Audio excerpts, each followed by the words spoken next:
Good morning. My name is David Taves. I am an assistant professor of biology at Pennsylvania State University. And today I'm going to tell you a little bit about a method that I have been slowly perfecting over 10 years for setting up mist nets. And this is particularly relevant for forest species in the temperate regions. So in this case, we're looking to catch warblers. And we have several pieces of equipment, which I'll go through and then show you how I go about setting it up. So first, these are the net poles shown here in my right hand. These are PVC pipe. So in some cases, mist net poles will be metal and staked at the bottom. Those I find can be kind of heavy and cumbersome. So this PVC pipe, you actually buy them in a single piece at Home Depot, but what I do is cut them in half, and you can see, put this down, you can see here on the tip, this is a connector piece. You used to be able to buy this PVC pipe with female and male ends. In this case, I haven't been able to find that for a while, so you can buy these connectors and put them on with super glue. And so this allows the two pieces of the net pole to connect together. They're pretty durable and they're super light, which is why I prefer to use them. The key for this method are these stakes. So these are two nails. They're sort of massive nails that are galvanized. They are beneficial for several reasons. So first, when I first started doing mist netting, I would actually have the strings attached to the pole to hold them up, but the strings would have to be attached to a tree or some stick in the area. In this case, we have the sticks that walk with us, which means that we can set them up anywhere. So like in this area, we actually have a perfect open area to set up our mist net, but it's also enclosed by some short trees. And so that's really important when the bird's flying in, for it to have something to fly to.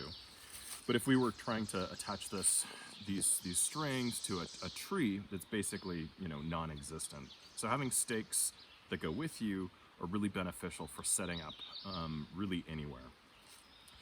These galvanized nails are also better than rebar because they have a sort of blunt end, and so it's a little bit safer. Walking through the woods with rusty rebar is dangerous, as you can imagine.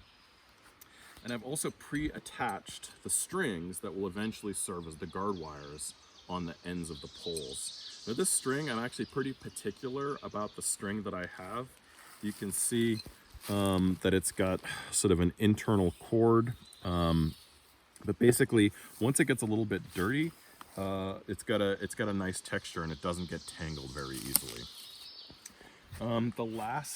Aside from the mist net, the last piece of equipment that I have is this large rubber mallet, which I affectionately refer to as the hammer of God.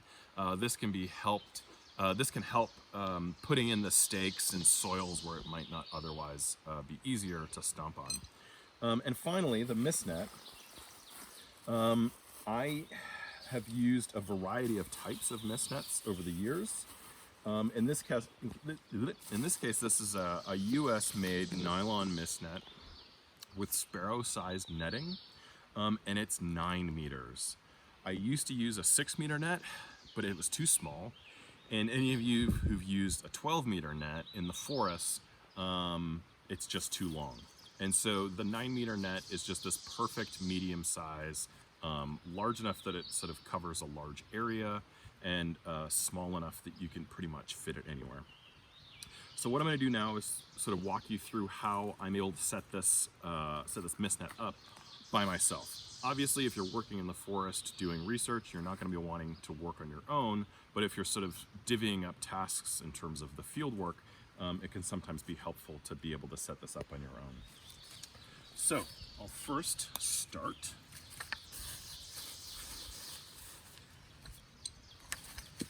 by putting one set of the stakes and the poles over here.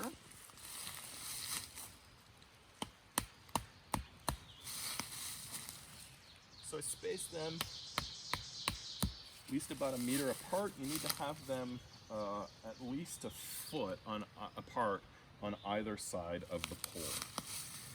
So I'll rest this here. And now what I'm going to do is pace off 9 meters. 1, 2, 3, 4, 5, 6, 7, 8, 9. So I'm going to place the misnet end here. There is the temptation to just yank and let these go and not sort of carefully unwind the string. That is a recipe for getting these strings tangled. So while it takes a few extra seconds to go through and untangle them, I find it pays off in the long term. Stick there. Stick there.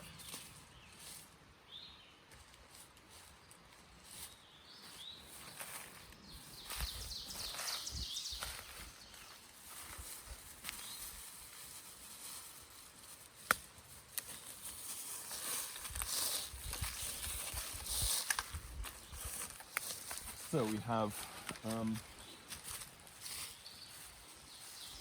the female end going on the bottom, male piece in there. This misnet is nice because it has a colored piece of tape for the top, so I always keep that consistent. And for warblers, we're going to want to have the majority of the net as high as we can. So what I do is have 3 trammels above the joint that will eventually connect to the stakes. So here I've got 3 trammels. I've got my string tied on either side. I tie the knot above the joint, which allows me to then raise it to add additional tension later on. Wrap it around a few times. Go around the guard wires. And that side is done. Now I add tension and just hold the misnet.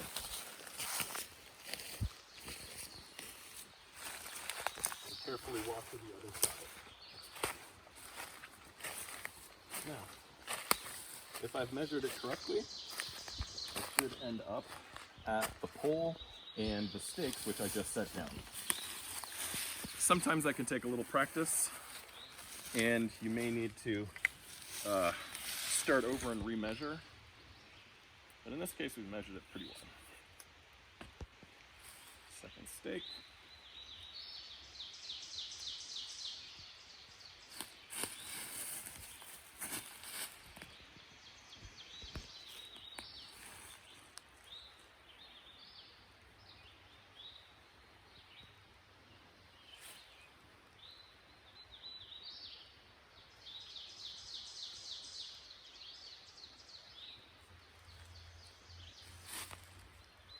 Now the most important tool that I have is something that I don't carry with me, which is a vertical levitation device, otherwise known as a stick. Sometimes these can be hard to find. The perfect stick this will do.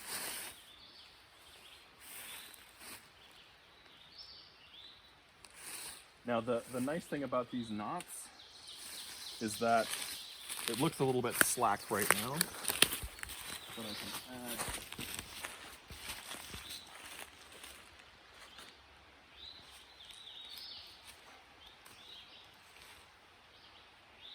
can add a little bit of tension by pulling up the knot. And so there you go. That is a method that will allow you to set up a misnet pretty much anywhere within 5 minutes.